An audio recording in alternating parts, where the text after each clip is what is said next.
I've been traveling this week overseas with Senator Graham, and this is one of the big issues we've been talking about. And Senator Graham is joining me right now, so we can talk about this. Senator, we just got back from Afghanistan. Right. This was one of your key questions while we were over there. What if the president pulls all the troops out of Afghanistan? You land back in the United States with him doing exactly that in Syria. What's your message now today for the president? Well, that if you do this in Afghanistan, according to our military commanders and everybody I know, we want to withdraw from Afghanistan with honor and do it based on conditions on the ground. Based on my assessment in Afghanistan, if we withdrew anytime soon, you'd be paving the way for a second 9/11. The president said he wants others to fight. Since August of 2017, 5,600 Afghans have died fighting the Taliban and ISIS, 18 Americans killed in combat, 4 killed through accidents, God bless the 22. You say you want others to fight. Most of the fighting to destroy ISIS in Syria has been done with the Kurds. So my question to the president, if you do not want to fight this war alone, how do you justify leaving Syria at a time when those who helped us, the Kurds, are certain to be overwhelmed and slaughtered? And if we do this to the Kurds, who is going to help us fight in the future? Have you spoken to him directly about his decision in Syria? No, I was shocked when I got home. The first thing I saw coming back from the airport was this announcement that he's going to withdraw immediately from Syria. I've done a lot of work since then. I can assure you it was done not based on sound military advice. All the advice the president received from his national security team was it's not time to withdraw from Syria, that ISIS will come back. They have not been defeated. Most importantly, the Kurds, who have helped us so much, have been such good allies, are now exposed to be taken over by Turkey, Assad, Syria, and maybe become victims of ISIS themselves. There are almost 700 foreign fighters in Syrian Democratic Forces' hands, the Kurds and the Arabs who have been helping us. They will get out of jail or this is just a disaster in the making. I'm urging the president to reconsider, withdraw from Syria and Afghanistan when conditions warrant. You're right to want a wall on the southern border, Mr. President. You should fight for that wall. But we can't build a wall between us and the Mideast, Mr. President. Taking our forces out of Syria, the 2,200, would be akin to tearing down the wall along the southern border. We're more exposed with withdrawing our forces because they're a virtual wall to protect us against the rise of ISIS and radical Islam. Two important questions, though, here. If you say he's not basing this on sound military advice, so right. You're saying he's not listening to the generals, if you will, on this. He's not taking your advice on this, right. Though he has on many issues, especially pertaining to foreign policy. Who is he listening to? Where is he getting this? I think this is a view that he has, and he's frustrated, and I get it. You know, we've been over there a long time. We spend a lot of money. I wish we could bring our troops home, and I want to. I really do. But I think the troops understand why they're there. This is a very small footprint. And President Trump has done a lot of good things. We are taking the fight aggressively toward Iran. Getting out of the Iran nuclear deal was a right move. We have hurt ISIS mightily. Changing the rules of engagement in Afghanistan has got the Taliban now maybe to the table. He's done a lot of good things, but this decision in Syria is going to undo a lot of those good things. The biggest winner, I think, is going to be Iran over time, and ISIS has not been defeated. They've been hurt, and they will certainly come back if we leave too soon.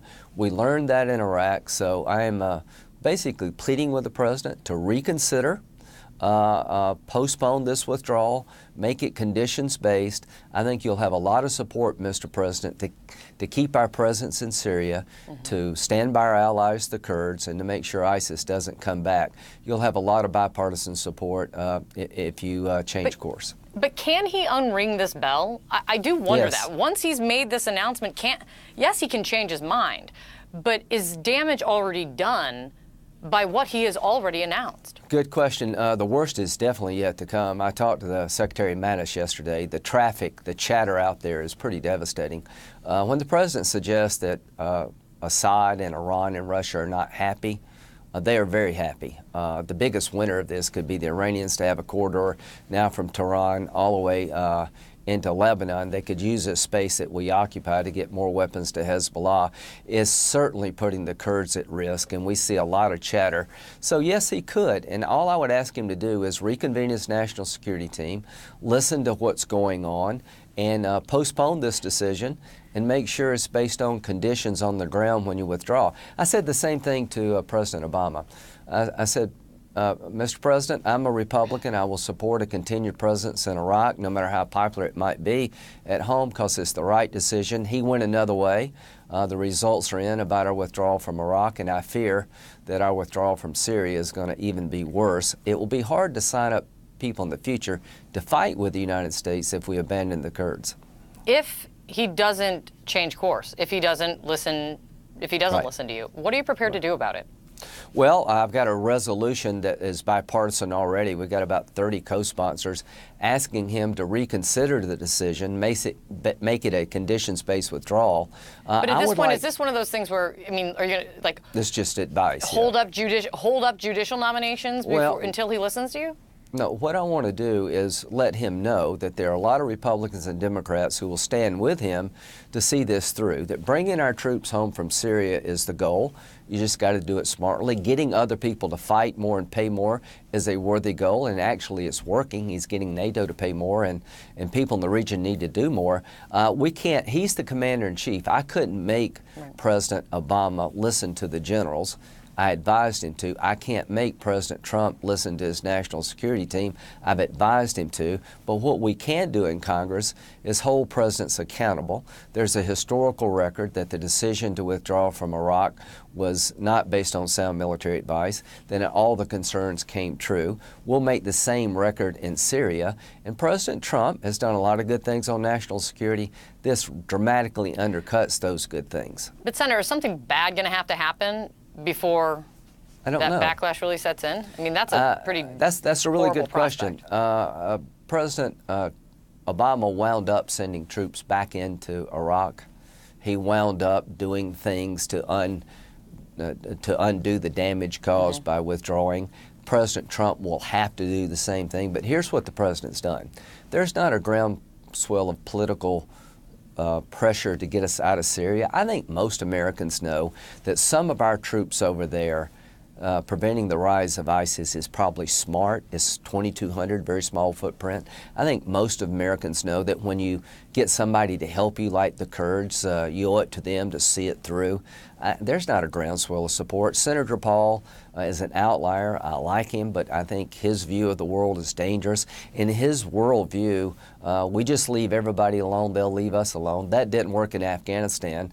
We had no troops, not even an ambassador in Afghanistan on September the 10th. We got hit anyway on September the 11th. This radical Islamic movement won't leave us alone. You may be tired of fighting them, but they're not tired of fighting you. So I think there is a lot of support for the president to reconsider this. If he presses forward, he's going to own it all. If the Kurds get decimated, you'll own that. It'll be hard to sign up people in the future. If ISIS comes back the way I think they will, you own that. And this is a gift to Russia and Iran, and that's not a good thing. Over time, you've become an important ally to the president on many issues. And you've said you work with him where you can and you stand up to him when you can't. But does this singular decision have the potential to change all of that? Well, that'll be up to the president. I'm not going to change being me. The president's been very gracious toward me as an individual. I've played golf with him. I like his company. He does listen. I respect the fact that I have access to the president. I cannot be any good to him if I don't tell him what I honestly believe. I've tried the same thing with President Obama. We had a different worldview, different political parties. I'm aligned with President Trump on a lot of things, but I would say as to Syria, do not expect me to tell you something I don't believe. It's just not me saying this, Mr. President. It's everybody around you. So leadership is adjusting. You know, President Bush understood we needed the surge, probably made a mistake going into Iraq, but you have to adjust. This is your time, Mr. President. This is the Trump presidency. It's not the Bush presidency. It's not the Obama presidency. You got a chance to change things in the Mideast. You have done so in many good ways. This is a giant step backward. I would ask you to reconsider. There'll be a lot of support if you do. Real quick, you mentioned something that I just want to make sure that we hit on. You said you spoke with General Secretary Mattis yesterday, Yes, and that his assessment says that the chatter is pretty devastating. Obviously, you can't go into details, Right. but safe to say that General Mattis did not suggest this to the president? And what does that chatter mean right now?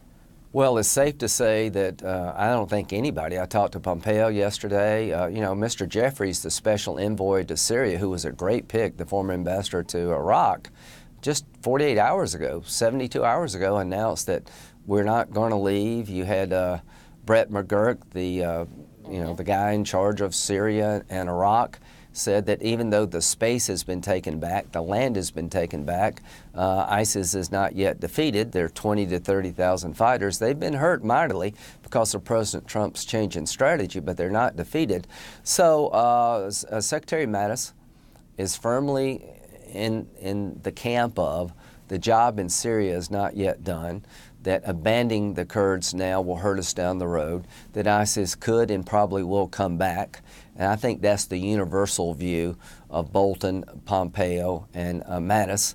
The president has the right to do what he'd like. He is the commander-in-chief. So did President Obama. All I am saying, if you don't trust these people's judgment, find somebody you do trust. General Obama turned out not to be such a good general. I don't think General Graham is going to be a great general. I don't think General Trump is going to be a great general. The people around him are the most talented people I've met in the last 20 years. I would ask the president to reconsider, come up with a plan to withdraw that's conditions-based. One final thing, because it's happening right now. There seems to be a lot of concern over the stopgap funding bill past the Senate. There seems to be some real heartburn over it in the House. Trump even tweeted something that even seems that he could be wavering on if he'd go along with it. What's your message to the president on this one, and your House colleagues, quite frankly? Well, I've been consistent. I think the idea of not giving the president more money for the wall and securing the border after the caravan is unreasonable by the Democrats. Almost every Senate Democrat voted for $25 billion in wall and border security funding in February. To say that we don't need $5 billion versus $1.3 is ridiculous, particularly after the caravan. So I encourage the president to dig in and force the Democrats and Republicans to help him better secure the border. If I were him, I would stand firm. I can understand not sign it. I can understand picking a fight on border security to get more money at a time we need it. That's a fight worth having. I do not understand withdrawing the 2,200 troops from Syria that protect our nation from the rise of ISIS yet again and will stand by our allies. That's akin to tearing a wall down. I understand wanting to build a wall along the Mexican border. I don't understand wanting to tear the wall we have in place, which is our forward deployed forces to protect us against radical Islam. So I would stay firm to get more money, and I would reevaluate my decision to withdraw from Syria. Senator, thank you so much. Really appreciate the time. Really appreciate it. Thank you. Thank you.